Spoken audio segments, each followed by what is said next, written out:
Hey everyone, and welcome to the 147th edition of DF Direct Weekly. It is the Maximum Break edition.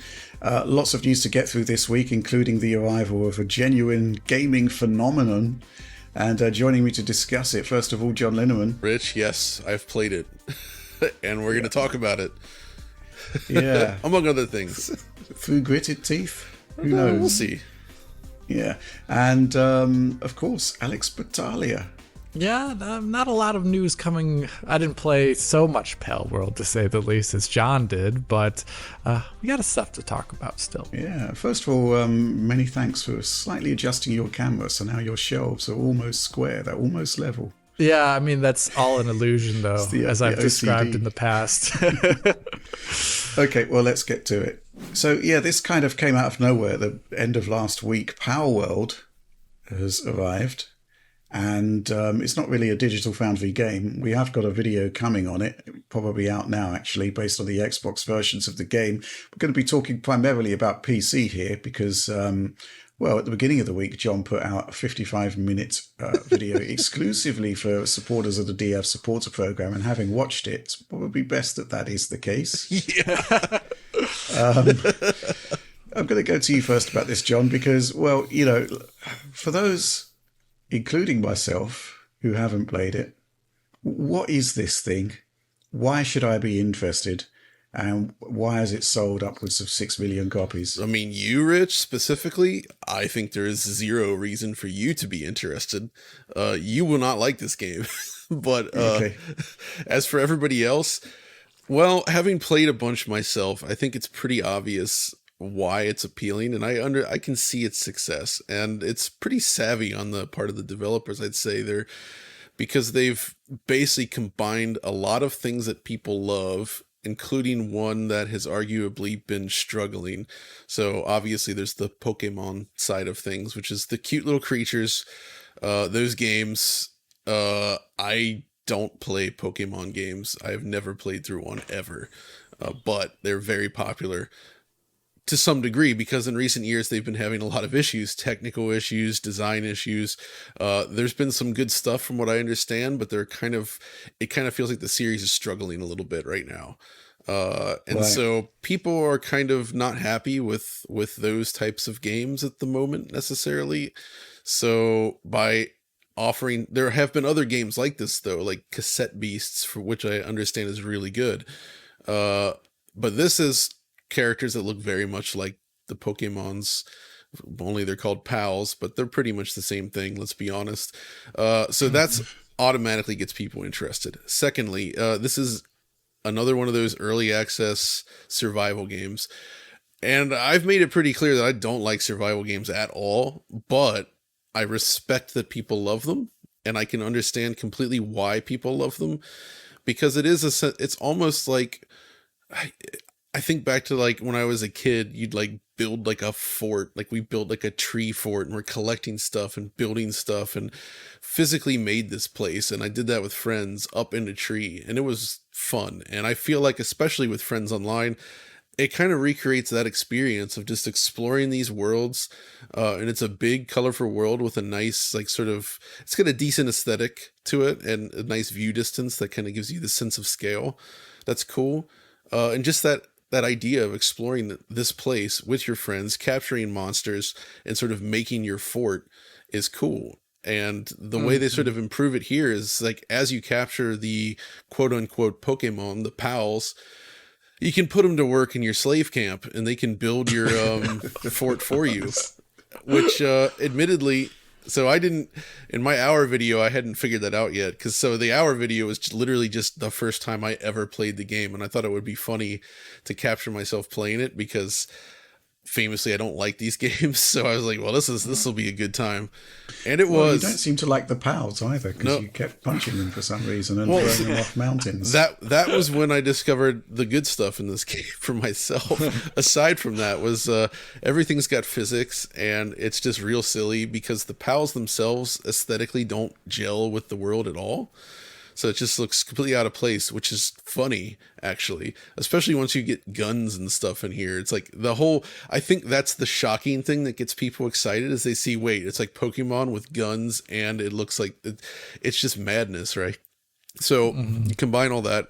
For me, though, it's like, yeah, punching dudes, sending them. I was enjoying kicking them around with physics, and then discovering there's like a wanted system like Grand Theft Auto, and like police and military comes out hunting for you if you hurt any of the humans. But then apparently you can also capture the humans in a ball, the POW ball or whatever they call it, and so it's just Hellsphere, John. Palsphere. Please. So it almost feels like they like broke the rules out of like the rules of engagement for this kind of stuff. Like Nintendo would never let you go around punching Pokemon and throw their corpses around, you with ragdoll physics and arm them with weapons, and it kind of feels like, again, like the childhood fantasy of you're playing with toys. You're like, I'm going to take the Teenage Mutant Ninja Turtles with the GI Joes and the real Ghostbusters and put them all together, and then I'm going to melt them with like a magnifying glass. It kind of has that appeal to it, right? Which also aligns, freeform, sandboxy, I would say, with popular stuff like Roblox, which is all about creativity and doing stuff to a degree. Fortnite, I guess, Minecraft, like it taps into that sort of creativity angle that people love. And when you have that, you have friends, you have Pokemon like things. Yeah, people are going to love it. And they absolutely do. Obviously, like I said, I can appreciate this more than like Ark. Like I know what Ark's doing. I can understand why that's popular as well, but boy, do I hate playing Ark. It's just this, and that's possibly why this works better, because it takes a lot of those Ark things and sort of distills it down into something that's like a lot easier to deal with. Like Ark, if you go through its menus, you're just like, is this like SAP or like some sort of like, is this a Novia? Like, what's going on here? Like, just in terms of like, what am I playing? Like, what am I even playing? It's just like menus of crap, and you got to figure this stuff out, and it ain't fun for me anyway. This simplifies that, and it just kind of makes it immediate in a way that makes sense. So, I mean, I haven't played these games, but there is something a bit disturbing about capturing creatures and forcing them to do your bidding. And that's Pokemon's always been that way, though. Well, that's my point, right? Yeah. But I watched a bit of John's video where he's basically abusing them. And I note that PETA have put out a statement on Palworld, which reads as follows: PETA has already heard from many Palworld fans who have no interest in eating PALs. You can eat them. I don't know. I didn't try that.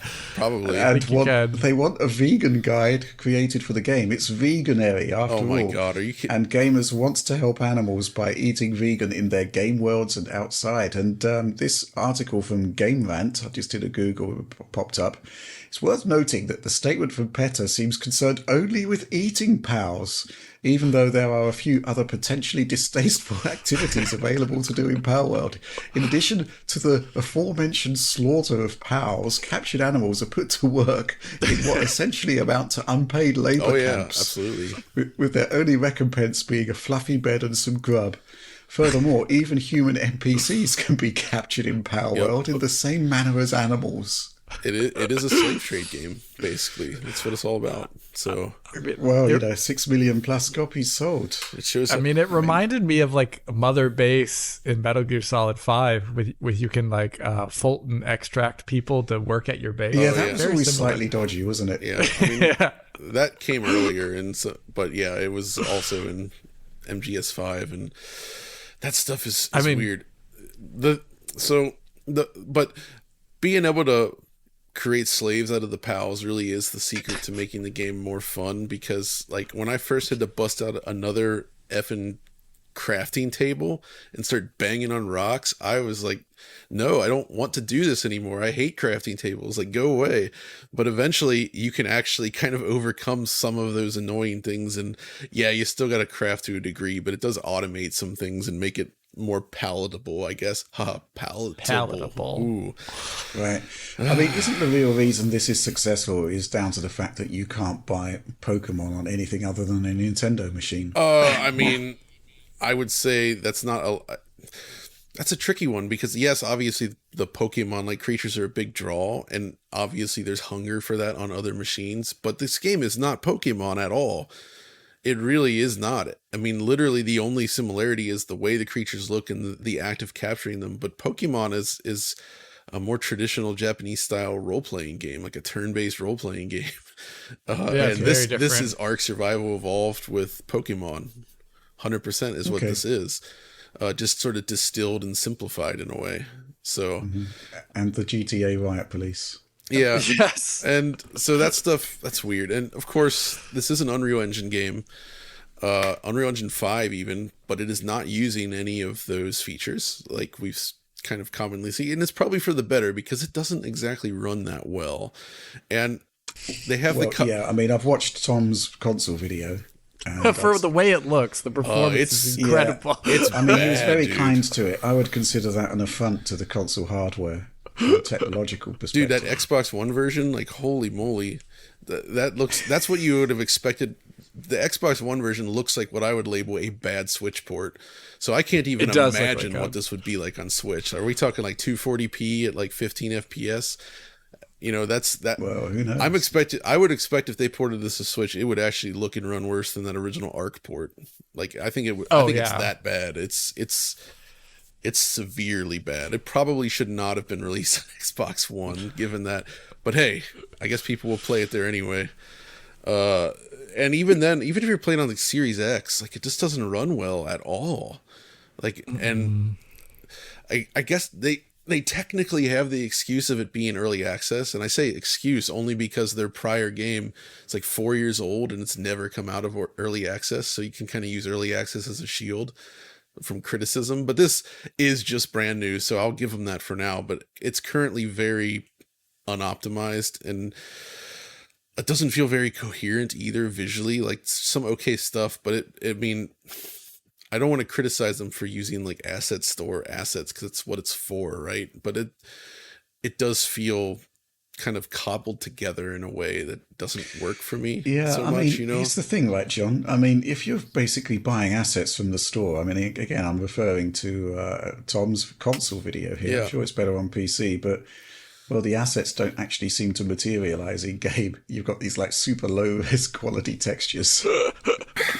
It's like you bought them, why not use them? Well, I mean, they are using them, just maybe they're not that. And that's part of the problem is the way they're scaled up and placed.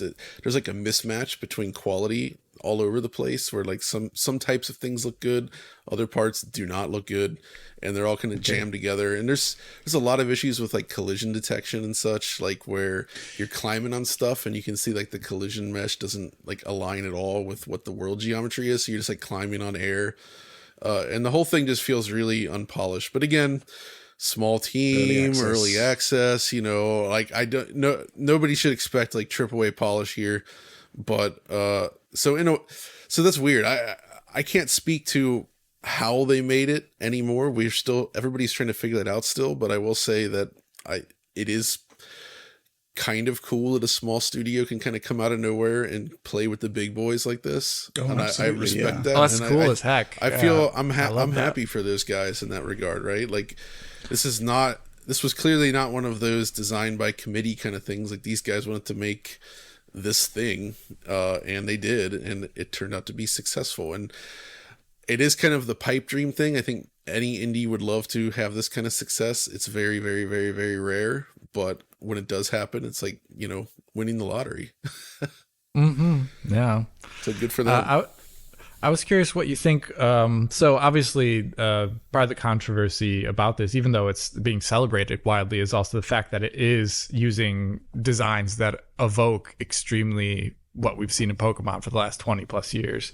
I was curious, where do you draw, all of you, the line between like homage, Doom clone, because it's not the first time we've seen this in the video game industry in popular releases, or I don't know. I'm curious what you all think about, like, how much can you actually crib off of another game's visual style?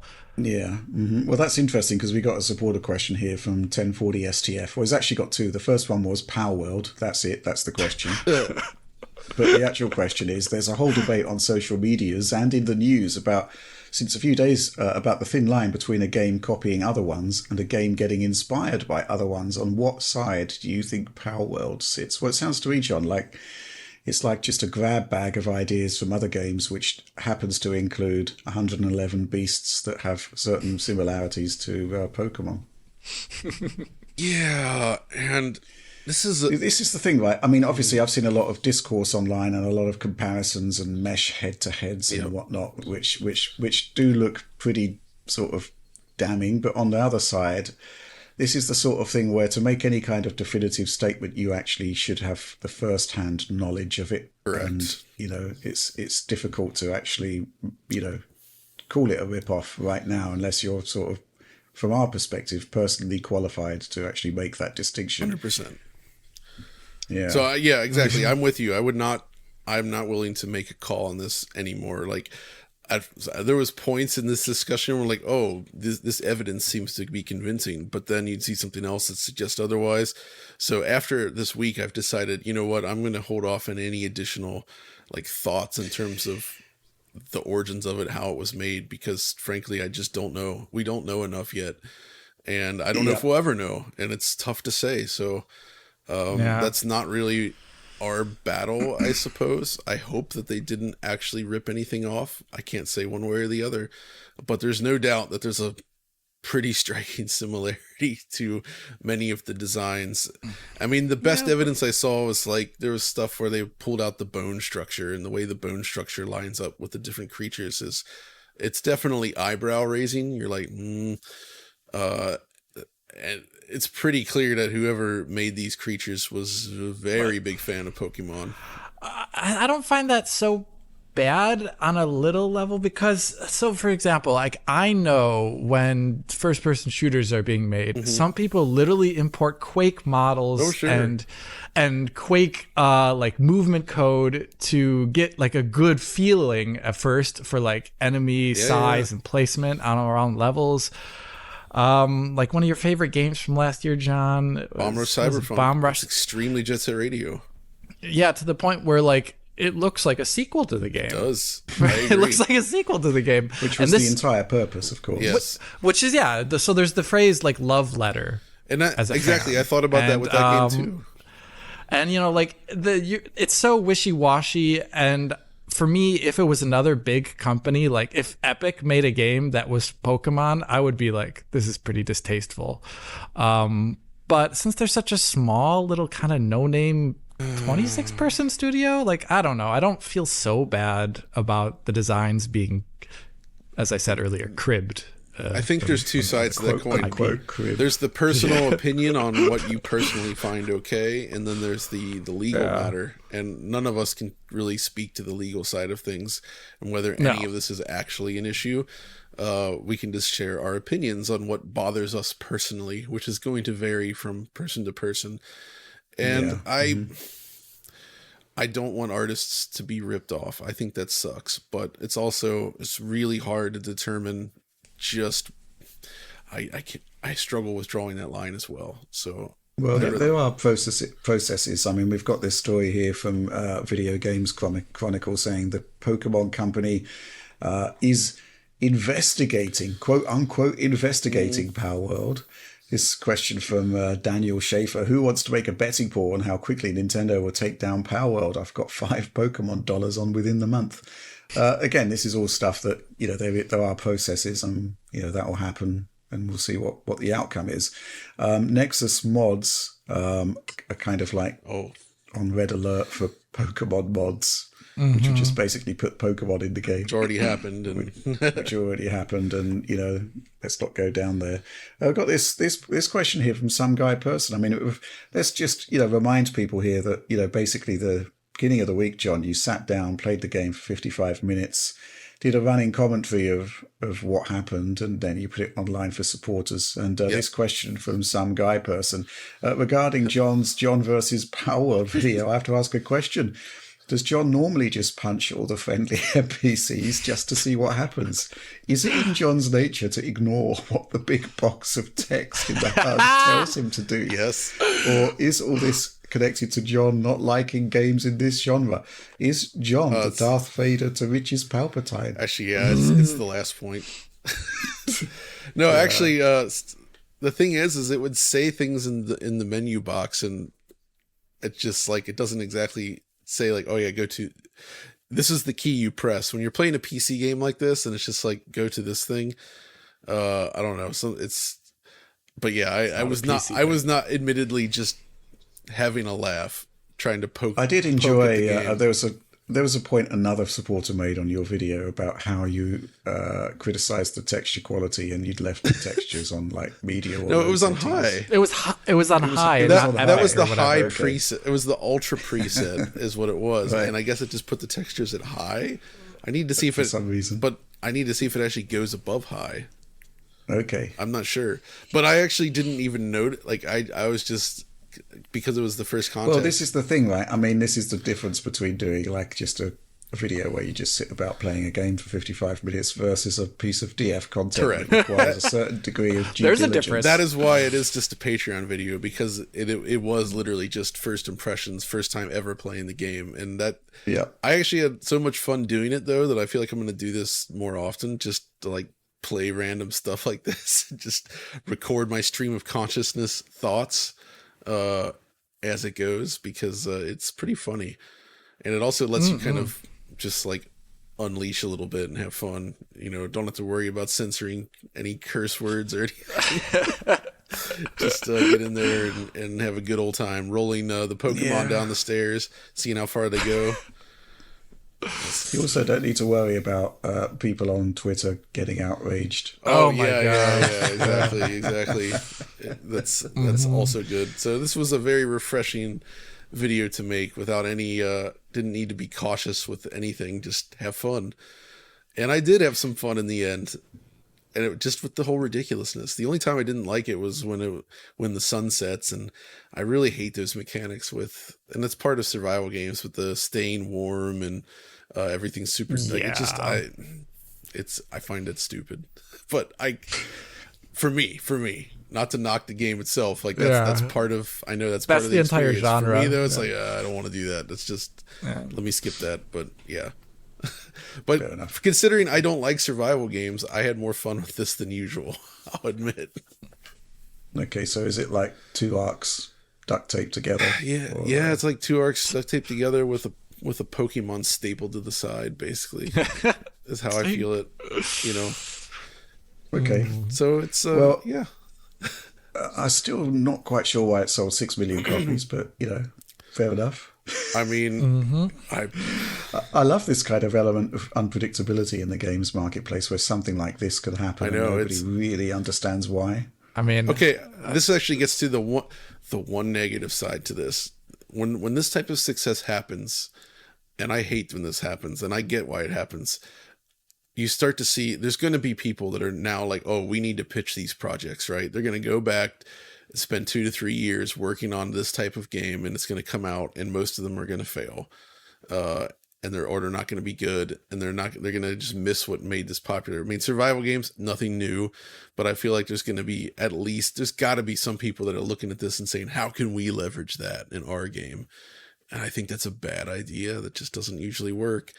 Like we're on the cusp of Suicide Squad coming out, which is a game that is kind of built on, you know, the once popularity of a certain type of game, the Destiny style game. That's not going well right now, and we don't know it. Yeah, not even for Destiny. Not even for Destiny, and I don't know what's going to happen with that game. I don't know if it's going to be good or bad. I can't say that yet. We don't know, but I do. It's a weird situation. That's especially in this current day market with the way things are going. You look at that, and you're just like, oh man, it's a shame that they put all their eggs into this like flash in the pan sort of like concept. We already saw the cautionary tale of stuff like Avengers and many others, so I don't want to see more Palworld knockoffs. And also I think the Pokemon company or Game Freak can learn some things maybe about what people want, but I don't think Pokemon necessarily needs to become a survival game either. even if there are some elements here that maybe people would want in Pokemon, it just feels like that would be a weird direction to go. Okay, fair enough. Well, it's currently available on Steam Early Access. It's also on Games Pass, I believe. That's how I played it. Which is that? And the PC version was missing stuff on the Games Pass version. Like DLSS was grayed out, not available on Game Pass, but it was in the Steam version as one example. I've heard that about a few games. That's a common thing. That seems to be happening more and more, and I'm not really sure why. Well, I think we'll need to look into that because some people are getting quite upset about that, and I think quite rightfully so. Yeah, absolutely. Well, the only other thing now is that it's there is talk that it might eventually come onto PlayStation, but it's early days at the moment. I think that's all we really got to say about Palworld at the moment. Well, Rich, do you think it's going to come to Switch? I find the possibility uninteresting. Maybe Switch. Yeah, distasteful. Maybe the next Switch. Maybe the next Switch. Yeah, and sort of reliant on whether the game is actually IP friendly with Pokemon. Right, yeah. Okay, fair enough. With that, let's move on to the next news topic. Okay, so we were initially going to talk about this, and indeed we did talk about this a few weeks ago, but we decided to remove the discussion in the end. It's all about Capcom's addition of Enigma DRM to existing games in its lineup, right? So they're basically, seemingly, whenever a game gets a title update, they go back and they add in retrospectively new DRM. And in the case of this week's release, it was Monster Hunter Rise, which seemingly had De Novo removed and Enigma added, which sounds a bit like a sort of business decision, really. Possibly one is cheaper than the other. The upshot of that was that, similar to other sort of things we've seen in these scenarios, Steam Deck stopped working. Then it was updated with a fix that, basically made everything well again. I don't really have too many issues with the concept of... This is tricky.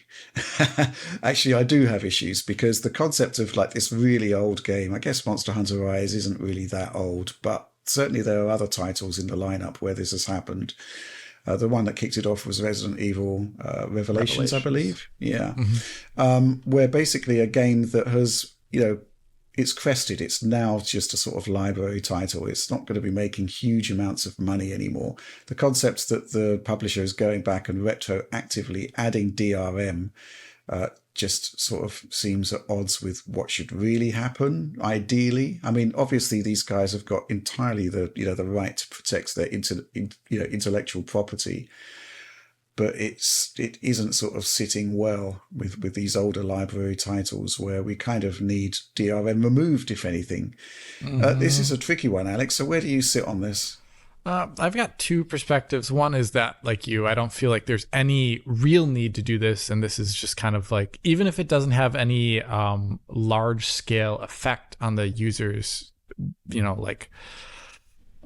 I don't know, like the Steam Deck not working thing, as long as it works after like one day, I guess that's reasonable. So if it's not affecting things, but I think we should just never have DRM added to games over time that released with different DRM or no DRM at all. And one thing that I think that this is going to be more, actually, I think there should be a Valve issue here where Valve should allow users to arbitrarily choose which build of a game they download ever since they bought it, as long as it's not like a multiplayer live service title or something like that, because they have on their Steam Depot, they've got every single build that's been uploaded ever since the game was put on Steam. But they should allow the user, just like GOG does, to elect out of a certain build of the game. And I think that should be kind of like as part of the end user license agreement when you buy a game on Steam, so that people can actually avoid the DRM copy of a game that's been added. Or in the case of older titles, sometimes older versions of the game work on certain hardware that newer game versions don't, because they've been updated. And I think this is something actually that Valve needs to look into as some sort of new way to allow for version control on Steam from the user perspective, because it's currently not there other than elective beta branches that developers make available for people. But I actually think it should be fully in the hands of the user, especially in a case like this where when you bought that title, there's no way you thought like, yeah, I'm buying it because it has DRM. That's something the developer added after the fact, and you may not agree with that as a user. And I think to protect the user a little bit, it would be great to make it elective. But wouldn't the user simply be choosing between De Novo and Enigma in this case? In this case, yes. But it would also give us awesome tools to say, okay, is one affecting the performance more than the other? Is one affecting the performance at all? If you have a baseline, you can actually say what the difference is without having to go through a legal means to figure out what a baseline is. Yeah. So I think this is all fine and dandy actually for any use case, even if it's not the one where they add DRM after the fact. Yeah, the first time we discussed this and we actually didn't end up running it, it was basically hot on the heels of the Revelations debacle, where there was all manner of accusations flying about, like, you know, how Capcom's got like a war on modding, the game can't be moddable anymore, this sort of thing. And it actually turns out with this, certainly with Monster Hunter, but I believe the other ones as well, that it's, you know, similar to other DRMs, something that modders have to deal with, but it doesn't actually seem that onerous in the sort of eventuality. And it certainly seemed the case it's not a huge impact on whatever's happening mod-wise with Monster Hunter Rise. It's just the concept really that there's no sort of program to remove DRM, as opposed to, you know, I guess it's still at the same time Capcom's well within its rights to protect its property. That's the weird thing I've got going on here. There's the stuff that should seem right and the stuff that, you know, is right from a commercial perspective. John, do you have any thoughts on this one? I mean, I just think after a certain amount of time has passed, I feel like, especially if like De Novo has these fees and such associated with long-term protection, that they should maybe just remove the DRM at a certain point, you know, like just get rid of it. I know no company's going to want to make that choice, but come on now. Well, some companies do. They do remove. That's a good point. Doom Eternal, right? Yeah. De Novo, and they removed it. Did they? I believe that's if so, what I great. recall. Maybe I'm wrong. But either way, recollection. that's kind of the path I would like to see more about, which that would contribute to preservation of these games, is having DRM free versions out there, right? Once the most of the sales have passed, and I don't think it would actually necessarily result in a giant rise in piracy either. I mean, these games will continue to exist on platforms such as Steam. You know, when sales come up, people are going to buy them anyway. They'd probably rather have official versions in Steam to begin with, right? Yeah. So I guess fundamentally, why are the publishers using this DRM? And primarily, it's when a hot new game comes out, it's to protect the massive income of revenue that's going to cover the game's development cost, right? Which makes sense. But further on, yeah, absolutely. But further on, you know, when you're in the long tail, so to speak, the games are typically a lot cheaper. And, you know, I don't really see the sort of commercial imperative at that point to keep the DRM in, if it is having a detrimental effect to the game. That's the other thing. You know, De Novo, Enigma, it's really difficult to actually ascertain what impact it is having on the game, right? At any given point. It's certainly an additive thing that, you know, can't be making the game run any faster. No. I guess the one thing about adding old DRM that's also a bit of a bad thing, even if it affects no one who currently buys the game, who just is playing the game on a casual perspective, is that legacy mods that are the mod author just doesn't want to touch the mod anymore. If every single time you update like a decade old game, you break legacy modding.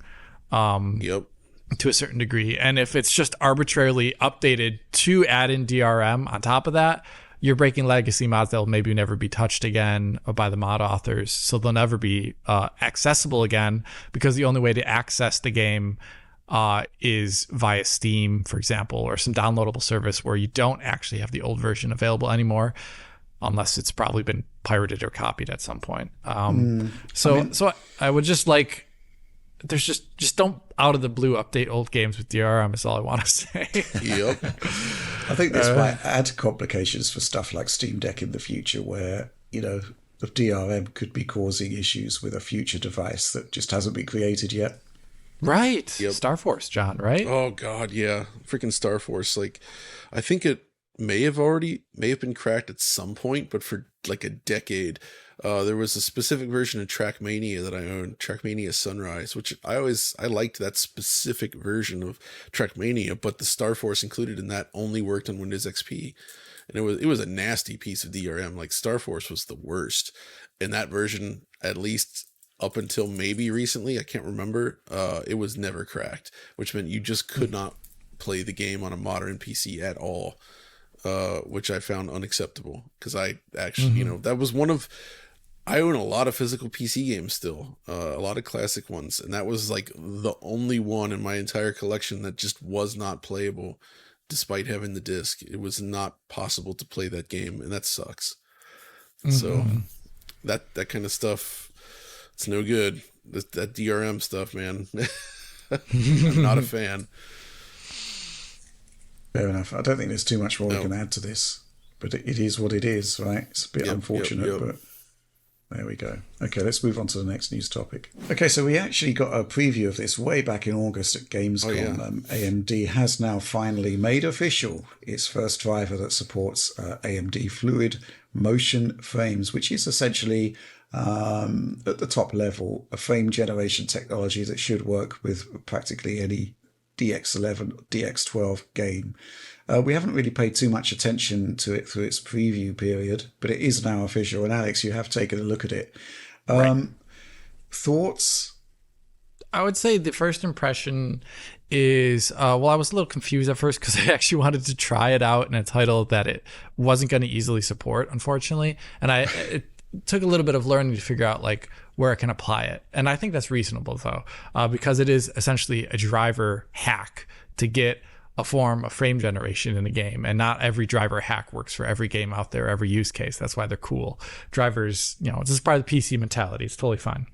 But then when I did get it working, I actually just loaded up a title where I knew it would work, and I loaded up Cyberpunk. And there, it has a couple of caveats to get it working, and also a little bit of caveats about quality that I'll get into in a second. But basically, to have it work, you need to have the game be one DX11 or DX12. It needs to be running in full screen mode. It didn't seem to work in windowed mode. And it also requires you to turn off VSync. So this means if you're playing on a fixed refresh rate display, which I don't think many people will always be doing that, or if you have a fixed refresh rate use case that you want to do for a game, you really can't use this. But it does work with VSync off, so you can have full screen tearing, which I don't think many people are going to be playing with, but it works perfectly fine on a VRR monitor. But because you have VSync off, if the game is going to be going above your refresh rate due to AFMF, as I'm going to call it. For example, like you have a 120 hertz monitor and your game's running at like 80 FPS or so when you turn on AFMF. That means it's going to be rendering at actually like 160 frames per second, and it would be going above your refresh rate. So you'd be seeing full screen tearing. Yep. So to get rid of that, what you'd want to do is implement a cap on FPS. And the way it works is it seems to work on the internal FPS value. So I used RTSS and I capped it to like 30, for example, and the game is 30 internally, and it's being AFMF'd up to 60 in a 120 hertz container. So you want to essentially use frame caps to make sure that the game cannot go above your refresh rate. So a 60 FPS frame cap at 120 hertz, or, whatever the half division is, to make it work fine without getting any of that full screen tearing. Good stuff. You get in game.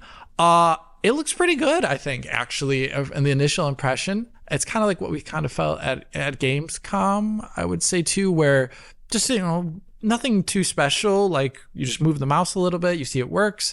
Things coming towards you and, parallaxing with the camera, whatever type of game you're playing, they look fine. I thought the mouse actually looked pretty fine, the mouse cursor in most games. Nothing too egregious there. This is where some of the caveats come in, because it is just a post-process. It doesn't have access to the motion vectors of a game, so it's going to be more akin to what you'd see from a television doing. That's what I thought based on the footage. The difference, though, is that, and this, you'll have to attest to this is that when enabling motion smoothing on a television, you incur a massive input latency hit, right? Usually it's like 80 milliseconds or something additional, something like that. It's bad. It shouldn't be that bad on PC. That's what I'm asking. No, it was nowhere near that bad. So, it did not. exactly. The mouse feel I thought it felt fine. So that's the key then. So even though this seems to produce results similar to motion smoothing on a TV, the fact that it's actually responsive means that it can actually be usable. Yes, it is very usable. I felt that it was fine. I was playing on a 120 hertz screen. I did not feel anything that I thought was really bad. But like once again, because it is a post-process, they only have so much control about when it's on and when it's off, and it's limited by how good it can reproject information from a previous frame. So they have like little they have like an automatic stopping system built into the driver where it'll turn off AFMF motherfucker. AFMF in those moments when there's too big of a difference between one frame and the next frame. So it will turn off on camera cuts. It will turn off as well when the camera swings wildly. And I found with a mouse, you could get it to turn off really, really easily in a first-person game.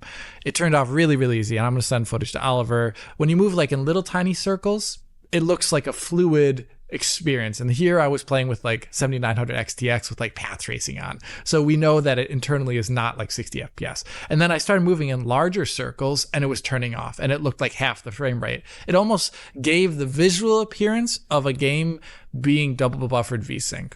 So that's a bit awkward looking, I would say. So I'd say if you're playing a game like this, already have the frame rate really, really high so that the double buffering effect, when it occurs, it is less obvious. And honestly, I think a lot of mouse users may not like the look when that occurs, but I think it will only really happen most of the time for mouse users. I think actually the parallax movement that you can actually do with a controller might fit within this window perfectly fine. Of when AFMF turns on and off. So controller users, actually AFMF is like pretty great, I would say. And I have it on and off here in Cyberpunk and some footage that you're seeing, on the screen that I also sent to Oliver here. And I think like for this like forward and backwards movement of the car just going along on its way, I think it's convincing enough. I think it looks smoother, and that's good. And I think persistence blur was subjectively lower when I was looking at them like side by side. And another interesting thing is that in this footage, you can see whenever the car turns the corner on the right-hand side, the camera does a larger swing. And in those moments, the frame rate looks lower. It looks half because AFMF turns off. So that'll give you a sense of like what type of movements turn off AMFF. It's not just your mouse. It's all about whatever the difference is on screen. I mean, I wonder whether the user should have the option to be able to disable that. Right. I would really like that, actually. I think the reason why they don't have that is because maybe the issue with cutscenes, cameras, and also because I saw what it looked like in the few frames before. If you step the video and you watch what the camera looks like, the motion before AFMF turns off, it starts ghosting actually in a larger way. You see double framing effect. And I think if over a large arc of movement, the double frame effect may actually be more distracting to some users. They might not prefer it, but I think the option, like Rich is saying, would be great. AFMF, it could be called like, I don't know, a sub option in the menu when you turn on AFMF. I don't know what they would call it, but something to make it that it's always on regardless of movement. What's the HUD situation like? Because that's obviously a bit of an issue. It's an interpolated HUD. It's everything's interpolated, including if you have something like River Tuner Statistics Server on, that'll be interpolated too.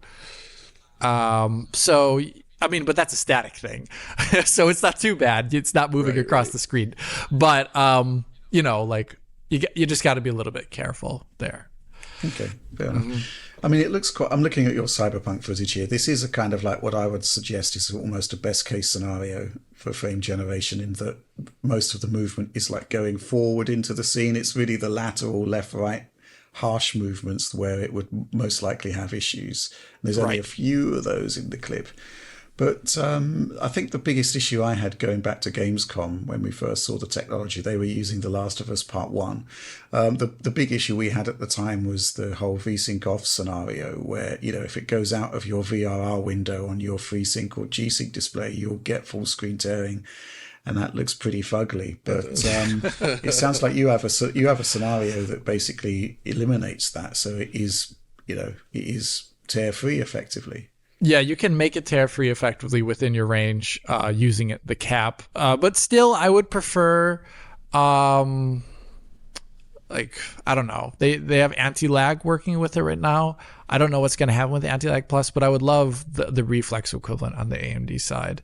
Right. Where it's also like a dynamic refresh rate. So, because if you have a 240 hertz monitor, it would be great to limit the amount of input latency that it's adding through something like reflex. But that's right now. We'll see whatever AMD is doing in the future. Mm-hmm. Okay, interesting. So is this the frame generation technique that is a component of FSR3? Right. But not the full thing, so to speak. Yeah, it lacks any of the logic to decide about like what an object is and how it's moving, like in real world game terms with a motion vector. So it's all post process. As a result, I mean, it'll be a lot more artifact ridden than FSR3 and a lot more than DLSS3. But I think for a lot of things, it's going to be fine. One awkward thing that I did not try out is what happens it's going to turn off at times when you really don't expect it, I think, versus a normal. For example, I'm pretty sure like a large muzzle flash is going to turn it off if it's large enough on screen, because it's all based upon the differential between the previous frames, I've realized. So it could look a little awkward in certain genre. But I think for a racing game, it actually is like perfect. Okay. Mm-hmm. Yeah. We got this supporter question from Dajar Ko. This week saw the release of AMD's Fluid Motion Frames, AFMF. It's like a combination of two acronyms. Anyway, which, as far as I understand it, as frame interpolation at the DirectX API level, meaning that it can be utilized without developers adding native support to their titles. Could something similar be done with SteamOS? How is it likely to differ from native FSR3 support? I guess that anybody could do this. Really, NVIDIA could do it for sure. Yeah. It's just a question of whether they want to. Anyone can do it. In fact, there is a program on Steam called Lossless Scaling, which is added in the equivalent of motion interpolation. And it does it probably in an extremely similar way to the way the AMD driver does it, but it doesn't have a turn off, like an automatic turn off thing. I haven't played with it yet, but I hear reports that it looks much like motion interpolation does elsewhere. And I would love to see SteamOS add an OS level AFMF. One little caveat that I briefly said at the beginning of this video is I tried that, for example, with a game. I'm going to send this footage to Oliver too. Dark Souls 3. One funny thing about Dark Souls 3 is nowadays it crashes if you put it to full screen mode, so it wouldn't work anyway. What? Even if I wanted. Yeah, Dark Souls 3, man, it just full on crashes to desktop if I put it in full screen mode. I cannot say. And I Google it. This is an issue that a lot of people have. I don't know what's causing it. But even then, it wouldn't work in a game like Dark Souls 3. It wouldn't work in a game like Sekiro. It wouldn't work in any game that starts up and its refresh rate is the same as the max frame rate the game can have. So it would be great to apply motion interpolation to a game like Dark Souls 3 because it's locked to 60 FPS. And if the game is unlocked to above 60 FPS on like a high refresh rate monitor or something like that, technically, then it is fast motion. It's a game that was designed around 60 FPS. So you need to have a game that is, if you want to apply it to a game that has a locked frame rate internally, like older games have, it needs to also be a game that outputs to your maximum refresh rate in a full screen mode. I don't know how many games do that. There's probably a list on PC Gaming Wiki, but not every game starts up on your desktop hertz level. So that's another thing. Most do, though, to be fair. Some, Dark Souls doesn't, Sekiro doesn't. There's a surprising number of them when you look through the games. The thing is, though, Alex, if you could run those games at a locked 60 frames per second do you really think a fluid motion version of that would genuinely be a better experience, especially knowing that anytime something fast happens, which it does in those games, it'll just look like you're dropping frames like a double buffer VSync? To me, that sounds worse. I'd rather just have consistency. It could be worse. Actual Yeah, the consistency. There's a couple of scenarios here. First of all, it only works with VSync off at the moment, which kind of infers that you really need a VRR display to get the benefit, which you wouldn't have on Steam Deck, unfortunately. True. And the concept of a game that runs at natively at 30, running at 60, probably wouldn't be that great. But that said, 45 going up to 90 for the Steam Deck OLED, slightly more compelling, possibly. Very compelling, I would argue. I just think they need to make it more configurable. Like, I don't like the double buffered look that I saw when it turned off. I would probably rather live with the artifacts on the larger movement spans. So, yeah, add more configurability to this AMD. I think it's a nice niche use case thing that people can get from the AMD driver. Yeah. Okay, with that, I think we're done with AMD fluid motion frames for now. But I just wanted to end by picking up some unfinished business from DF Direct Weekly 146, where, John, you unfairly impugned the power of the Radeon 7. That's right, yes. I searched for it on YouTube and came up with that in the description. With Vega 7, and then I scrolled up to the thing to share the link, and it's like, oh, wait, it actually, the description was wrong, basically. And I got owned by Rich, which I feel like that would make a pretty good sticker and or t-shirt. Owned by Rich? Yeah. Well, I went into this direct wanting to actually exhibit the full unleashed power of the Radeon 7. We saw the images. I was excited. I was excited as well, except my Radeon 7, as is kind of, you can see it just in the background there, it doesn't work anymore. I powered it up. The red light comes on. I'm reminded of that lovely aluminium. Yes, I actually do love the design. Yeah, it's a really good looking design actually. But my GPU doesn't work anymore. I was shocked. You can see there I've also got like another GPU yet next to it, and what I was trying to do was to figure out whether if I boot the machine with one GPU, whether the second one, whether the Radeon is actually visible at all in Windows, and it's not. So I'm going to have to either get this one fixed or get another Radeon 7, because this is unfinished business that cannot be allowed to stand. Exactly. We need to know the truth. How well does it run? I mean, 16 gigs of memory. Yeah, exactly. Oh my goodness. Hashtag facts are facts. That's right. Anyway, yes, so unfinished business there, but maybe we'll finish it at some point. Do you still have a Fury X though? That's the real question. I do have the Fury X. So I hope that one works. I better. But someday I want a Fury X, and like I want to put it under glass, like in the hallway. I'm less inclined to go to bat for the Fury X, though. Let's put it that way. Yes. Radeon 7. I'm intrigued. I think it's got legs. Anyway, that's that. Let's move on to our next news topic. Okay, so last week we talked about the reveal of Horizon Forbidden West and its Burning Shores DLC coming to PC. Nixis at the con. Very exciting stuff. This week we actually got a trailer which confirmed some features, and Alex is going to tell you all about it.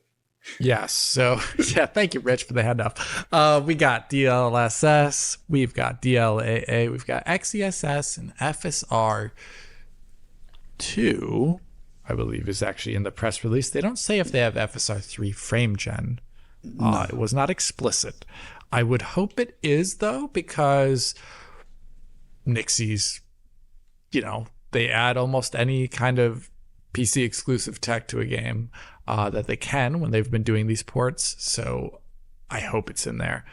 Maybe that's going to be at a separate press release time in the future. I have no idea why, because they still have to say some other things. They still have to say, for example, what recommended and minimum specs looks like. And usually their recommended and minimum specs are good, actually, for describing at least a general experience of play. Yeah. But the other interesting little information here is that they explicitly say that the game is going to support direct storage for fast loading. Unlike, let's say, Ratchet and Clank, which was a game designed for PlayStation 5, and was doing, I would say, more loading mid-gameplay. that wasn't really a thing, was it, John? For Horizon Forbidden West, was it like mid game loading? Because it was also a PS4 game. Yeah, I think maybe it was just like a fast travel thing, kind of. But in general, I think it was, it's an open world game, so if you're just playing it without that, you're pretty much seamlessly moving through that world. So, as you say, it did work on PS4, though it got there by massively reducing the amount of detail, bespoke detail in a scene, right? Like the PS5 version just had way more assets at any time on screen because obviously you could load all that, whereas on PS4, they had to simplify what they were showing, I think, just to make it possible to fetch it from the hard drive fast enough while you're running around, no doubt. But so you think it was? You think they were doing a lot of active swapping in gameplay on the PlayStation 5 version? I think they had to be. Interesting. It's because the world itself is like ultra mega dense, and there's just so many like unique areas within like a small spot, and it's just, especially once you get up in the air and everything and start flying around, it needs to fetch that data quickly, right? And I actually think though with the new Cloud Sim and some of the other stuff in the DLC, that's probably why that didn't come to PS4, because they started to push it just a little bit too hard. And I think that is part of the PC release, right? Like it's the complete version. It's they've got so that's Burning Shores. So Burning Shores in there. That makes sense. But I don't think it's going to be like a Ratchet kind of situation in terms of pushing loading on the PC, but I'll be curious to see where the bottlenecks are. Like, what is this game pushing hardware-wise, memory-wise, bandwidth-wise, while you're actually playing? And we can kind of monitor some of that now, thanks to the PC version. Yeah. I hope we get to do that. And I think we'll do that. I'll probably do like flying. How long does it take to get to flying mount? I have no idea. You're not getting a flying mount. Let me just put it that way. Yeah, from what I recall, it was world near games, the end of the game when I almost finished. Oh it. my gosh, And it's not a short. It's not a short game. Yeah, unless they provide me with saves, there's no way that's happening for a review time period. So that's one thing to look at. Look at where the bottlenecks lie for different machines. Another thing to look at is reporting on Ratchet and Clank and recently loading it up. There were some frame time issues in that game, and the reporting wasn't so great always, but people are saying that disabling direct storage was a great way to improve frame time, specifically on NVIDIA GPUs.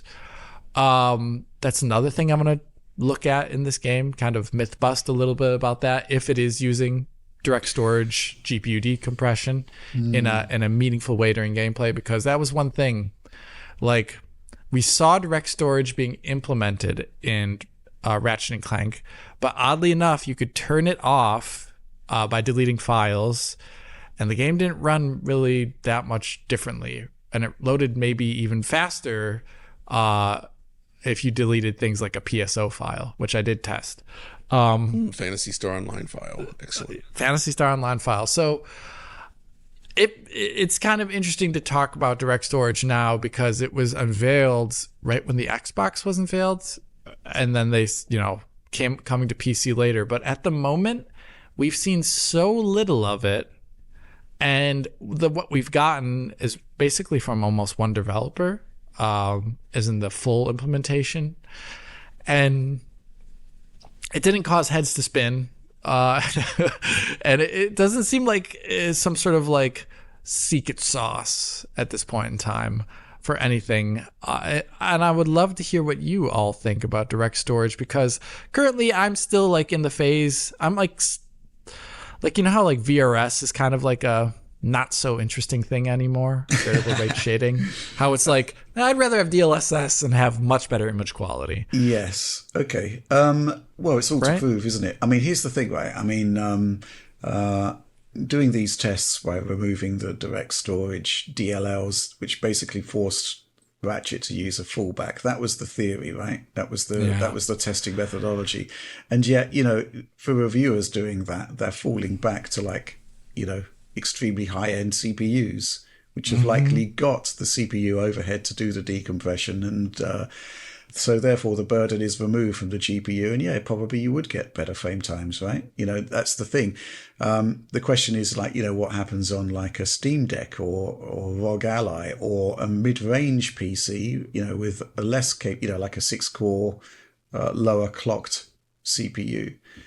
Possibly the GPU would be the better scenario there for doing the decompression. It's kind of, this is one scenario where you kind of wish that, the bespoke hardware blocks for a console could be present on a PC, because it, it just takes care of it in a totally sort of separate area. Adding card, do it. PhysX. So yeah, that's a tricky one. I mean, you'd have to test across a whole range of equipment levels there. Yeah, and maybe that's something to do in the future. I'm thinking that like in a year or two from now, I would love to do a DX12U, not post-mortem, but like health check. And I would love to say, like, in the video, like, how are mesh shaders doing? Are we actually seeing them in games? Are they bringing about new levels of geometric density? Alan Wake, we got maybe VRS, you're right, Alex. It's been a bit of a blind alley, hasn't it? DRS. Yep. Hardware level VRS. Yeah, hardware level VRS has been, in my humble opinion, pretty disappointing. And I've never seen an implementation that I actually like for what it buys back. It just doesn't. Well, the id-Tech stuff. It was okay, but even then, like, I remember comparing, because it was turned on Xbox, it was off on PS5. Right. Xbox had higher rendering resolution in that game as a result.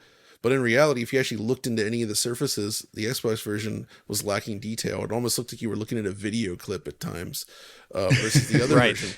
And that's basically what VRS does to it in general. Yeah, that's the hardware level stuff. I was on the AMD side. I was thinking more of the Wolfenstein implementation that was done with NVIDIA on PC.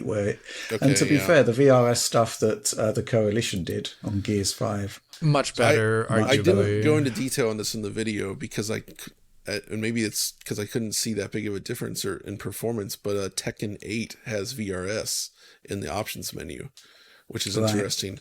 But because that game is locked at 60 FPS, I didn't find that much of a use for it, and it also seemed to have zero impact on Steam Deck in terms of performance.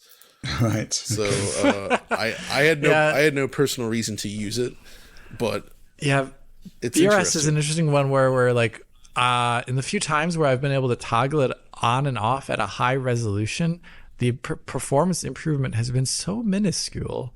Yep. Except for in those cases where a game has allowed you to toggle how much VRS degradation occurs, and you can get like something like 15% performance improvement for a much, much worse looking game. I don't know. Yeah, I'm kind of not so happy with VRS as it currently is. I think the future there's just never been a good way to like get rid of the blocky VRS nature, and I always thought that would be something that TAA could solve by reconstructing the block over time, but I just don't see it anywhere. It doesn't seem to do that, does it? No one's remember done it. Dead Space, where Dead Space. Gosh, the Dead Space remake. Opposite. I mean, obviously the PS5 version had like software VRS, which was complete garbage tier, and I'm glad they removed it. But even the hardware VRS, like on PC and such, like until they allowed you to turn that off, like image quality was destroyed basically. It was absolutely terrible because VRS especially does not behave well in those like low light environments with a lot of like granular, like near black detail. It ends up, like I said before, it basically turns your real-time game into looking more like a video stream. It suddenly feels like you're streaming the game rather than playing it locally. Yeah, the compression look isn't great, and that's why I feel like its usage has just not been, no one's figured it out yet, I don't think, in a really, really great way. I think I can name one. Are you thinking about IW? You're right, yeah, the Infinity Ward software solution, which basically works across all platforms. And I've seen the millisecond differentials at Infinity Ward's HQ, and it can be like really, really impactful to performance. And it is basically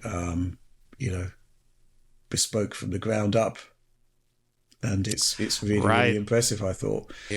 That's a good Can I point. say? But that is not a hardware VRS solution that is, that is being used on the console, or rather the Series X and the Series S, and in RDNA 2 GPUs. And it also applies to NVIDIA, right? They've got their own VRS setup, which is different from AMD's.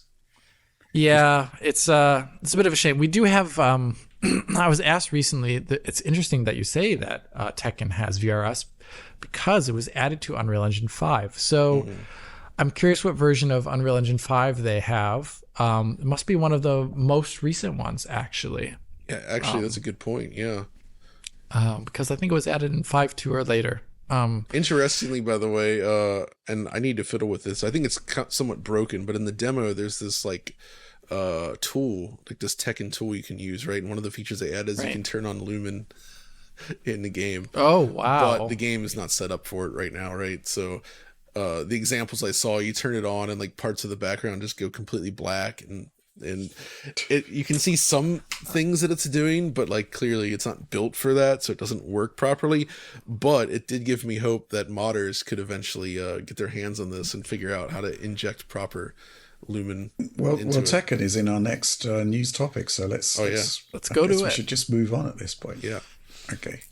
So yes, Tekken 8's out this week. John did the review for it. Pretty comprehensive look at all of the platforms, including PC, including 17 upscalers? The 17 upscaling options, yeah. Astonishing. John, I mean, you wanted to talk more about Tekken in the Direct. There's a lot to go through here. So yeah, man. Have at it. I mean, Tekken 8 is a gosh darn good Tekken game, and it's so good that I think it's like I haven't felt so strongly about a Tekken since like Tekken 5, maybe. It's so full of features, content, the fighting system itself. It feels it's the cinematic style modern Tekken, but it feels so refined and just awesome to play. It's so smooth and just, man, the way the attacks come out, the new characters are great as well. Everything about it. This feels like something from Namco's heyday, where it's the full package. It's what you expected from the best Namco fighters, and I freaking love that. And it's pretty darn good on every platform, as I reveal in the video, which is something worth noting. Even on the Steam Deck, which gave me a little trouble initially because I had to use Proton GE, I think due to its unreleased state, whereas the demo worked without that. But even on the Steam Deck, man, you can get some really good results. But what I enjoyed about testing this for the video was that it's one of the first games I've played with that basically included every possible permutation of upscaling and anti-aliasing solutions that are used in modern games, right? So you've got DLSS, FSR1, FSR2, XESS, all the different quality levels of those. You've got a bicubic upsampler, you got NVIDIA image scaler, you've got TAAU and TSR in there. I think that's it. But then when you add up all the different variants, it comes out to like 17 or something like that. Plus, there's an image scaling slider, and there's the VRS option, which kind of separate. And then there's actually an anti-aliasing quality setting as well that controls the game's inherent like TAA. Although some of those other solutions take over the TAA duties, obviously. And what I found was interesting in that the one that's missing, the only one that's missing, and I'm actually surprised with this, is there is no DLAA as an option, and I'm not sure why. But thankfully, there is a solution to that, and that's TSR. Epic's TSR, which I've been pretty impressed with whenever it's shown up in games, but in this one especially, it is so darn good. First of all, TSR allows you to use the resolution scaler slider, so you can set it to 100% and get 4K internal rendering. That slider is disabled when using like DLSS or FSR2 because it's controlled by that. So you can set it to native 4K, as I did on the screen, and then turn on TSR, and it takes over anti-aliasing. And like, it's so crystal clear. Like there's like almost zero blurring or ghosting artifacts anymore, and every other option does have the typical TAA ghosting to some degree, some worse than others. FSR2 was especially egregious on some stages, where it just kind of smears the detail. And then XESS had this thing where certain types of bright colored objects would show pretty serious ghosting, like worse than the other implementations as well. So putting them side by side showed all that, but TSR was remarkably clean and smooth without, it almost eliminates it entirely, which looks great. And then I also discovered that TSR was actually performant enough to run on the Steam Deck. And that ended up being the key to getting good image quality out of the Steam Deck. Because like Steam Deck at like 60 to 65% image scale is what you need to get 60 FPS in that game. And if you use that with TAAU, the bicubic upsampler, NIS, FSR2, or XESS, it either runs too slow, or like FSR2 and TAAU, it just turns into this blurry, smeary, ugly mess, because you're at 60-65% of 720p. That's a very low resolution, right? And those don't work with it well. It looks bad. It looks really, really blurry and nasty, and there's disocclusion artifacts all over the place. Somehow TSR manages to overcome that. Even at like 60% scale, when playing on the Steam Deck screen, you really get this feeling that it's almost, it's clearly not native res, but it feels close enough to it where it's convincing to the eye, and it ends up looking really, really sharp in motion in a way that I didn't expect. So, and it didn't. Well, 67% of 720p, was it 65? 65. It was on increments of 5%. Okay, well, you're sort of sub 480p at that point.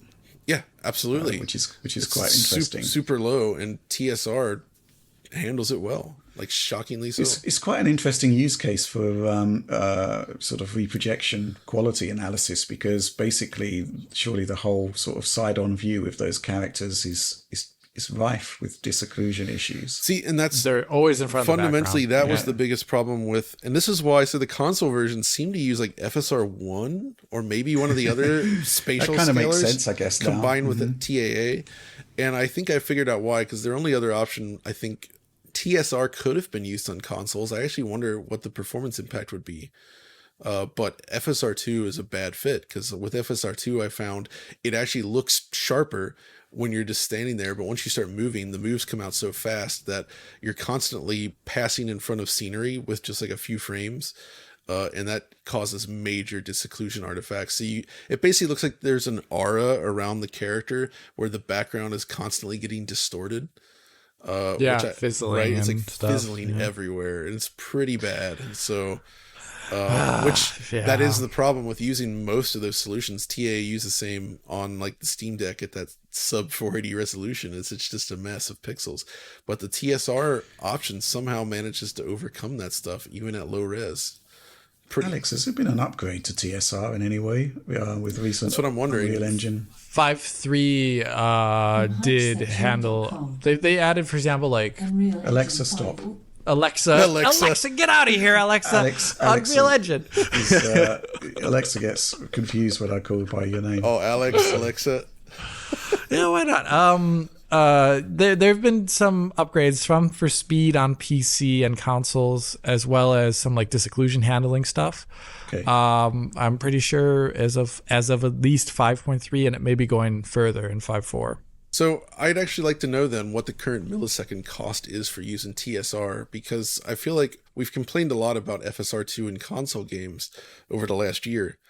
And I'm wondering at some point if developers using Unreal Engine will be able to leverage TSR instead, which is actually what Epic used in their Matrix Awakens demo, if I recall. Right. So I feel like with the way TSR is going, that's going to be a much better solution for console games if they can fit it within their frame time budget.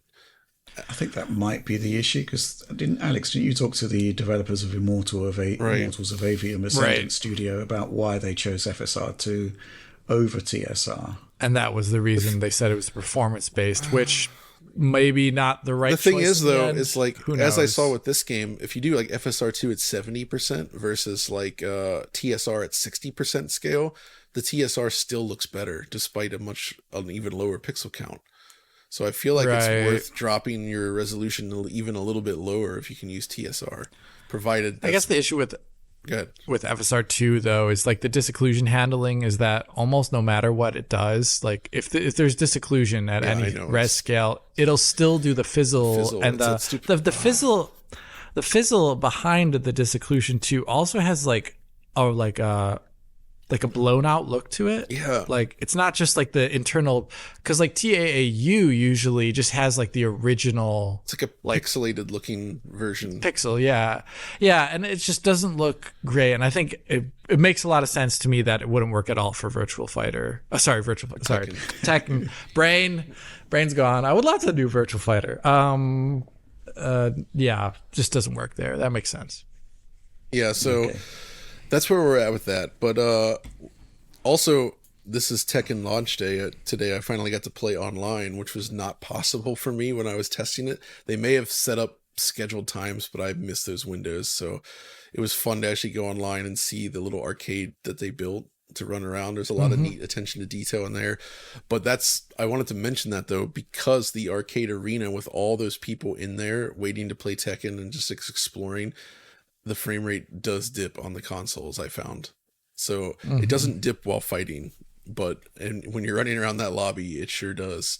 And I'm actually not even sure that it's GPU or frame rate so much as like network lag, because it has this weird kind of jitteriness to it that made me think like, is this like network lag? Because it kind of looks that way. And also if you get a bad connection on, like I found that the netcode feels very much hit or miss. Like if you're with somebody that has a good connection, and you both do, the experience feels fantastic. But if you're with somebody with a slightly iffy connection, it's bad. It feels like really broken. And that seems to be kind of the one blemish on an otherwise like stunning game, is just like the netcode situation. You really need to make sure you're playing with somebody, if you're going to play online, where your connections are a good fit for one another. Otherwise, you're just going to have a lot of that start-stop jittery feel to it, which is not cool. But another thing I wanted to mention, and actually maybe we should get to the next topic to talk about this, because it's all about input lag. Yes, John, why don't you take it away on this one? Input lag. You've been looking into it a lot, and you've basically consulted who I consider to be the foremost expert on gaming input lag, Nigel Woodalls. That's right. He is. Nigel Woodalls, if you go find him on social media, maybe even in this video you see under the description, we could put a link to it. But he has been doing an exceptional amount of testing for input lag for years, and has a whole system and software solution built to calculate input latency in games. And by doing that, he's also assembled a database, which he links to in his X profile, where he's collected data that you can sort by different criteria for games across so many platforms. And I found this data super fascinating. And the first thing I wanted to mention actually is the Tekken series, because he determined that Tekken 8 is the most responsive Tekken game in series history. Oh, wow. Now when I say that though, some of the older games are actually very, very, very, very similar, like within a millisecond of it. But Tekken 8 routinely came out faster than every Tekken game, which is cool. But some of those numbers. So if you look on the PS1, Tekken 1 and 2 were both a little bit over 58 milliseconds of input lag. So that's fine. That's actually quite good and responsive. I was just surprised it was even that high on a retro game. But as I've seen from his list, about the lowest you get on like some Super NES Genesis games is like around 24, 25 milliseconds. It seems to be the absolute basement by and large, at least for VSync stuff, which most games are back then. But here's what's interesting. So Tekken 3 goes up to 76 milliseconds. And then when you look at Tekken 4 on PS2, that's back down to 58-ish. And then Tekken 5 goes back up to 76. So Tekken 3 and 5, both of which push their respective systems to kind of the limits, it feels like they needed an extra frame in there for rendering or something. And it caused the input lag to go up a little bit, which, really interesting. And then when you get to the PS3 era, I was surprised that Tekken 5 Dark Resurrection and then Tekken 6 were both down into the 60s. 66 milliseconds for Tekken 6 and 63 for Tekken 5. But I think it probably felt worse at the time because TVs during that era, like HD TV flat panels, were mostly bad when it came to input latency. So you can probably tack on like 100 milliseconds to that, which really puts in Well, I'll talk about Killzone in a second, but that really puts Killzone 2 into perspective because it has bad lag anyway, and then you couple that with TVs of 2009 era, and you're probably looking at like, I could imagine like 250 to 280 milliseconds of lag across the chain, right? But here's the thing that surprised me was when Tekken 7 first launched, the input lag was bad. It was over 120 milliseconds initially. And this was when they shifted to Unreal Engine 4. They actually patched it and got it down into the 70s, which is comparable with like Tekken 5 and 3. But when it first launched, it was bad. And he also has listed some tests of when he did it. He popped in Tekken 7 unpatched, I guess. I don't know I don't understand this part of the data, but at the very bottom, he's got results of 240 milliseconds of lag for Tekken 7 running on either the PS5 or on one of the new Xboxes. And this was okay. If I click on the link, it says patch 5 with raw input lag.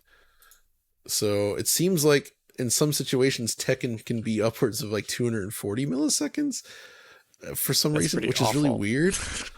But that is nuts. Either way, with Tekken 8, both PS5 and Xbox are around 58, but Xbox actually measured in at 57.87, so under 58 milliseconds. Oh, wow. And on the PC, if you play on a VRR screen with VSync off, it gets down into the 40s, like the low 40s.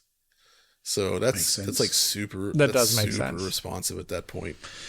Yeah, I mean, we've done work with Nigel before. Actually, it's Nigel Woodall, not Woodles. I was confused with his X handle, which is Noodles. Anyway, we've done some work with Nigel. I mean, I actually just pulled up the article that Tom did back in the day, which was about Battlefield and Call of Duty input lag. This was going back to 2017, but the actual technique used for measuring input lag has kind of persisted to this day, and it's actually a really fascinating thing. Nigel's got various techniques to hand, but the technique which was discussed in the video is actually the one that Tom used, based on Nigel's equipment. And basically what it does is convert HDMI to analog component, and then when the button is pressed, basically two components are disabled, meaning that the image that goes through to your screen, or rather to the capture card, it presents as like a purple or green border. A bar that sort of crosses the screen. And then basically that is the moment when the button was pressed. And, you can get sub-frame accuracy here by seeing where the bar is. So further up is sort of, further back in time. Further down, closer. And then you count the number of frames until there is actually an animation point. And this is a remarkable way to test input lag, because it completely removes display latency from the equation if you're using a capture card. And you get to see the exact point when the button was pressed. When previously we had stuff like controller monitor boards where you'd use a high-speed camera. And, basically the button press would, if you've got this board, the button press would manifest as like a lit LED. Otherwise, you can just sort of put the joypad into shot and you can kind of guess when the button was pressed, or make an educated guess. But we've kind of moved on to the LED board in a high-speed camera shot, to what this is doing, which entirely removes a lot of, almost all doubt from. I do think it's neat, just for those that aren't that familiar with analog video, when Rich says component video, because it's not really around anymore that much, that actually relies on 3 cables, and it's not actually red, green, and blue. It's like I forget. It's YPRPB. YPRPB. Yeah. But when you cut out 2 of those cables, you're left with just 1, right? So you're only getting some of the video to your screen, and that's the trick, basically. And it's super, super cool, I gotta say. Yeah. I was actually going back and looking at Tom's article here, because there is some fascinating stuff that's thrown up. He did do his Call of Duty versus Battlefield latency. And at the time, Call of Duty was coming in at about 72 to 77 milliseconds. Battlefield 3, which was a 30 FPS game, came in with 157 milliseconds of lag. Wow. But when Battlefield 4 came along, they'd got it down to 97 milliseconds, which is kind of pretty okay-ish for a 30 FPS game, but not great, obviously. But I think the other thing that came up from Tom's tests, and we've talked about this in the past, is just the immense variability in input lag of games which target the same frame rate. Yep. The best ones, Call of Duty Infinite Warfare comes in at about 39.3 milliseconds, versus Doom 2016, which is like 86.8. And I think it's really interesting that we've got almost a 50 millisecond, 45 millisecond differential there. Actually, and same another one I found interesting is, so obviously I went down the list to look at Killzone 2, and it's 128 milliseconds, at least in its current form, right? You know what else is 128 milliseconds? Tekken Tag Tournament 2 on the Wii U. The Wii U version specifically is significantly laggier than every other version of that game. So it's that Wii U power. And a friend of mine had only ever played it on the Wii U and was like, man, that game is so laggy. I was like, wait, really? I always thought it was fine. And then I look at this and say, oh, you played on the Wii U. So it's quite bad. I also see like there's a bunch of those like classic games that you can play on modern consoles. Like there's Mega Man X here from PS4, 123 milliseconds of lag. My goodness. What? The slowest though, if we look at Contra Rogue Core, which is a terrible game, that's 230 something milliseconds of lag apparently. And I mean, yeah, it's River City Girls 2, 150 something milliseconds. That's a Unity based brawler. Sort of I like those games, but man, no wonder it feels the way it does. It's just not responsive. Switch Mega Man 2. So I guess if you're playing Mega Man 2 on Switch, it's 115 milliseconds. What the heck? And the original Mega Man 2 is like 25 milliseconds on NES. So I have a theory about console input latency, which is that there comes a point, and it may be different for everybody, where it just becomes incredibly noticeable and it's annoying. And it's probably at like the sort of circa 150 millisecond point. But then, because of the controller being inherently it's not a precise controller like a mouse. Do you know what I mean? Right. So, when you've got like Call of Duty at 40 milliseconds and Doom 2016 at 86, it's less noticeable. It's kind of, if you can consider the joypad as an input lag sponge, then, it makes it quite a lot more difficult to actually be able to tell the difference. Right. That's true. Mm-hmm. Some others that I wanted to highlight, though. So there's this thing called Under Night in Birth 2. And Nigel mentioned this to me. It's a fighting game. But depending on the position of where you measure on the screen, he had VSync off. It actually varied. But it was between like 6 milliseconds and like 14. That is the lowest input lag he's ever tested in any game on this list. Which is stupidly responsive. Unbelievable. That was on PS5. So wow. He also the next one up from the list there is Super Mario Brothers 3 on NES with 24 milliseconds of lag. And then that's pretty impressive. Ketsui, one of the M2 Shot Triggers games, which is it's 24.9 milliseconds. And that seems to be consistent with M2's like Shot Triggers games, and that's maybe one of the reasons they're so well regarded, is the input lag is like ultra mega low. I'd be interested actually in the difference of input latency between Software Quake at 70 hertz versus 3DFX Quake. That would be interesting, actually. Because I imagine Software Quake is extremely, extremely low latency, actually. Another one I wanted to tip my hat to real quick is Moonrider. Vengeful Guardian Moonrider from Joy Masher with a friend of the show, Danilo, who worked on that. That freaking game measured in at like 25 milliseconds, which is lower than your typical like Super NES Genesis game. And it is a throwback to those games, but seriously, like that's big compliments to those guys for making an action game that's that responsive on a modern console.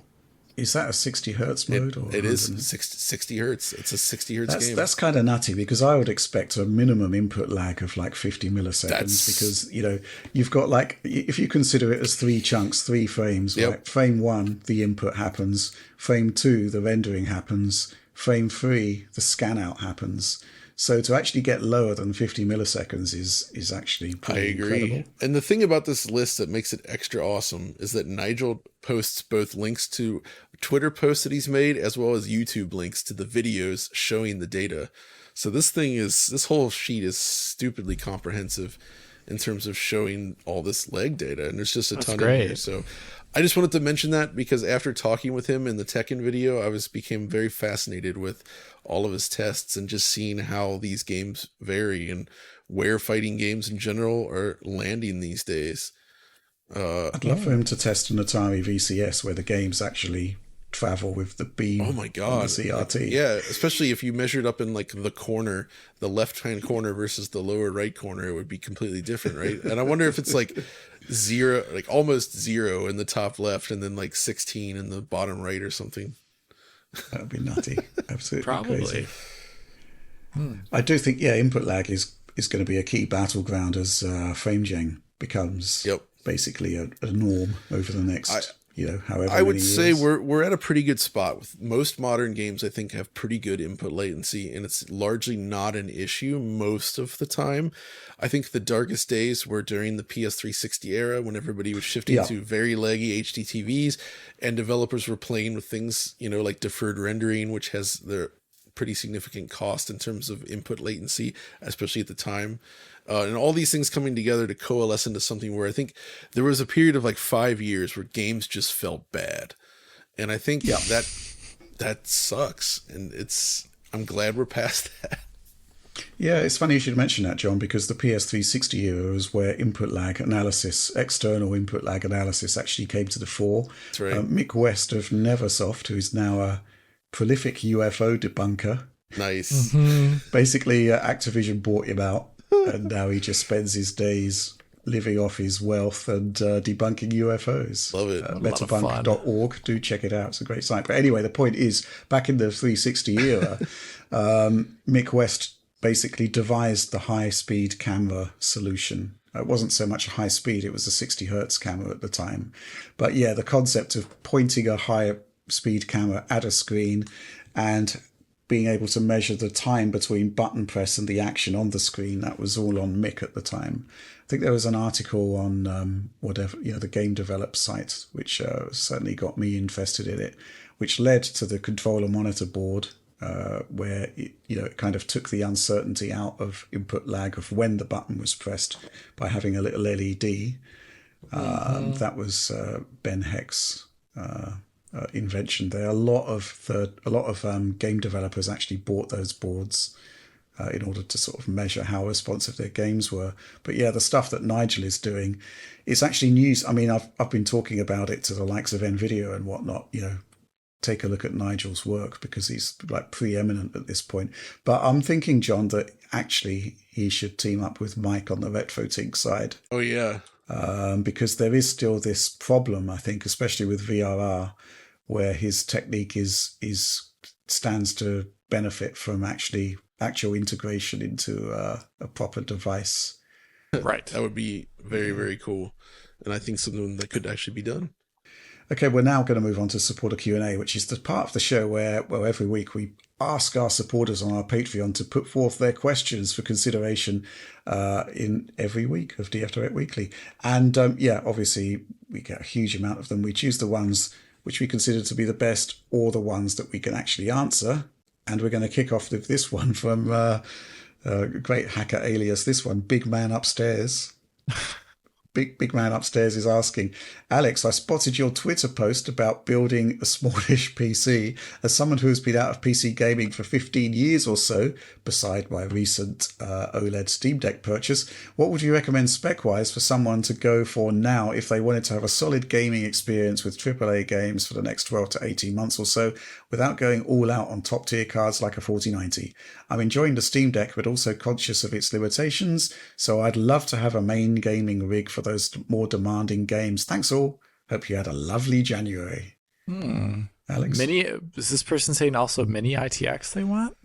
I'd probably say so. No. I don't think so. I think ultimately, whichever way you end up, you could get a pretty efficient rig with smallish parts that don't generate a lot of heat. Yeah, you could end up with something. I think, honestly, I think Rich's could almost offer a better opinion here than myself regarding this, not breaking the bank performance parts. Yeah, it's difficult, right? Because I don't really know the the output resolution that you're targeting. But if I was going to make such a PC within a reasonable budget, which I think is what this guy's asking, big man upstairs. Man upstairs, I love it. Basically you start with, I think the mid-range parts from AMD and Intel on the CPU side are both excellent at this point. Ryzen 7600, Core i5, 13400F. They're both very similar power consumption during gaming, cheap. Even a 12400F, they're super cheap at the moment. So yeah, consider one of those. GPU wise, I've got to recommend the 4070. I've got one right here, or the Founders Edition specifically of the 4070 or the 4070 Super. 4070 Super is a fair bit better. But, just look at this card. It's an actual, remember when graphics cards with this form factor? Small-ish. Yeah. Rather than the monstrous AIB third-party boards that we have these days. But, I've got, the other thing about this is it's one of the few benchmarks runs that I've done where I can actually take the card out of the machine afterwards and I don't burn my hand on any metal part of the card itself.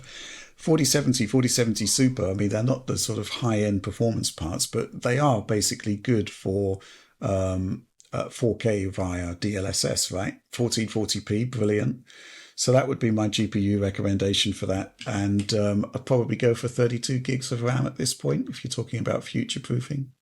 Any sort of dissension to my recommendations there, Alex? Don't go extremely heavy on the SSD.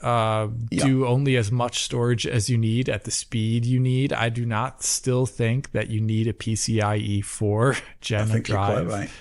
You do not need that, so it can get pretty cheap. And I guess if you already have a monitor, you're set up. But I would say stay at 1440p and do a high refresh rate, 120 to 144. You don't need anything better than that. Yeah, that's a fair point. Yeah. I can't really think of too much more to add to that, but I just think we're kind of actually in a really good place with mid-range parts, not just in performance terms, but also in terms of power efficiency. I mean, the power efficiency that NVIDIA are doing with the 4070 is actually really, really impressive. And you get 12 gigs of RAM there. That's the other thing, the other requirement, minimum 12 gigs of RAM on the graphics card for a forward-looking build. It's kind of 50-50 on 8 gigs. I mean, we're going to be taking a view on that as and when games come out. Which reminds me, Alex, I still need to go to Germany and hand over these 4060, right? Yeah, and 3060, yeah. Okay, good stuff. Okay, let's move on to the next question. This one from Alexander Seidel. Should id Software commercialize their engine? Every time id Tech is mentioned, it is with a natural assumption of high efficiency, like in the Direct last week. I guess that's when we were talking about Indiana Jones. Yeah. Would it just smoke UE5 by performing a lot better? John? No. There's a gigantic difference here. And id Tech engine is very fast, but it's also very much designed for their specific tasks. And I think this underestimates, first of all, the amount of work necessary to support an engine across multiple studios. I mean, that is so much work to build those tools and then support all the companies that are using your engine. So biting that off as Epic has done, that basically requires an entire company unto itself just to support it and continue to develop it to support all types of games and gameplay design you might want to do. Make sure all the tools are as friendly as possible and usable by these studios. And I gather that id Tech's not really designed to be that way. And I don't think id wants to necessarily invest the money, the time, the resources, effort to keep something like that running and support all these different types of games. Right. It's fast for what they need. They build it to be fast to do exactly what they want to do. And obviously Machine Games has a good relationship with them. And it's not like it doesn't have history with licensing out engines. They used to do it all the time, but I think rendering and the complexities of modern games have gone to a point where you can't really do it that way anymore. Not like it was in the old Quake engine days. And yeah, I don't think they want to become essentially a middleware provider. And I think that's actually a really good point, John, because there was the whole scenario, if Starfield isn't running that great, why don't they just run it on InTech? And the point is that the InTech engine just can't do the things that, not at all. Yeah. That the Starfield game requires. And I think it's the same thing here. It's great at first-person shooters, but the whole point of Unreal Engine is it's designed to basically do anything. Exactly. And with that come with a certain level of compromises. And anything to add to that, Alex? Go ahead. No, I mean, I just also like InTech, like the things that it can't do, Unreal does, and vice versa. So it's better to, I'd rather another studio makes its own engine at that point rather than just, using Unreal. If they want, they should make something for their own game. It's always best. I mean, technically the best games always tend to be the ones that have their own proprietary technology for their own game because they are building the features they only need. And it's like lean at that point. So I would almost actually prefer that. Did you have something to add there, John? Sorry. No, nothing else really. Okay, fair enough. Let's move on to the next question then. This one from Anon2648. Always kind of curious what the numbers are when people add them to. Yeah. Anyway, let's crack on with the question. Is the time of 1080p monitors over? Kind of hope so. What are your thoughts on image quality / performance of 1440p DLSS quality on a 1440p monitor versus 1080p native on a 1080p screen? Is there any reason outside of super high refresh rate to still buy a 1080p monitor over 1440p?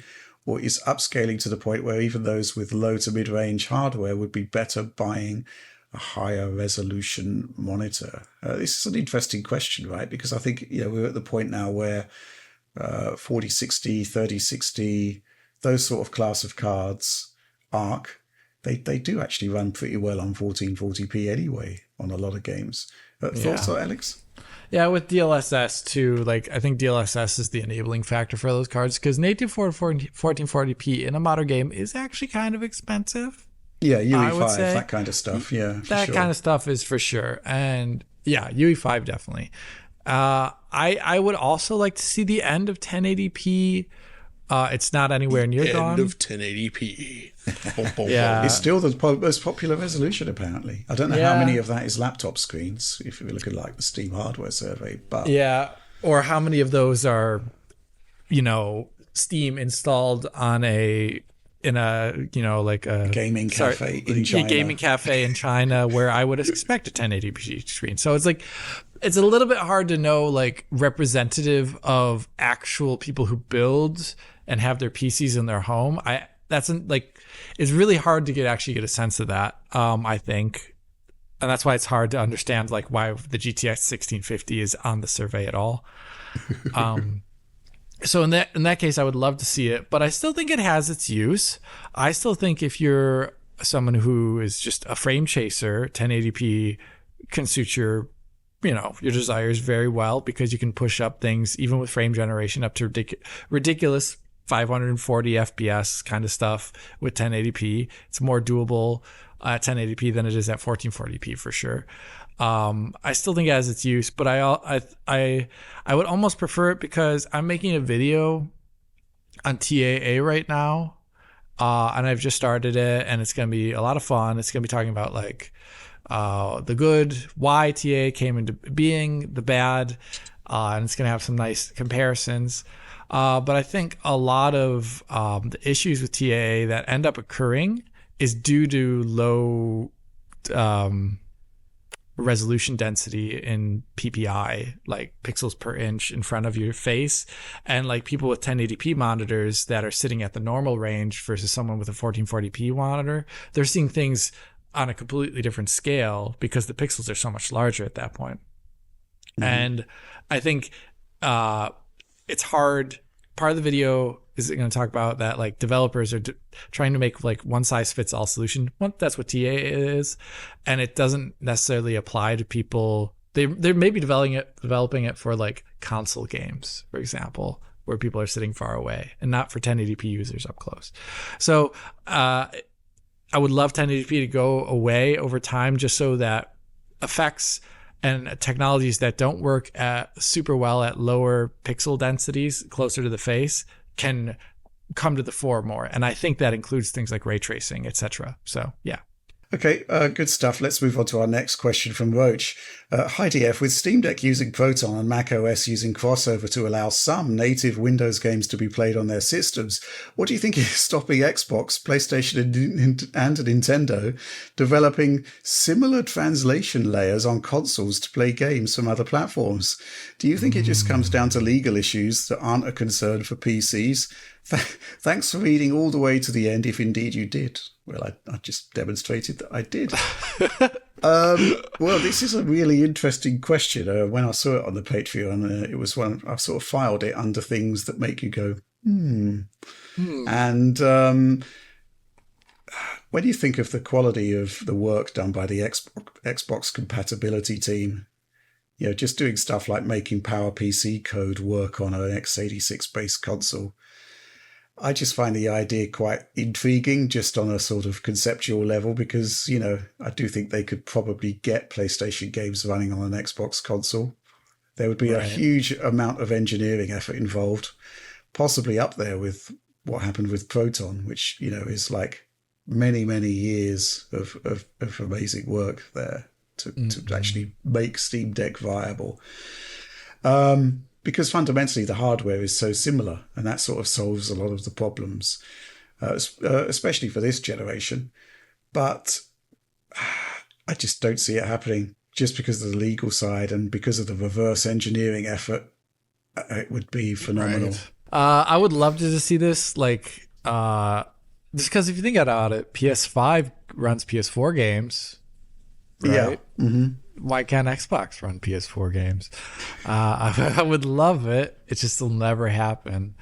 I don't know. Yeah, the ructions that would be caused from a legal side of things would be, astonishingly large. Mm-hmm. But I am kind of curious as to how it's done on the DirectX side. Why isn't Microsoft, a bit perturbed about this from the, from their proprietary API side?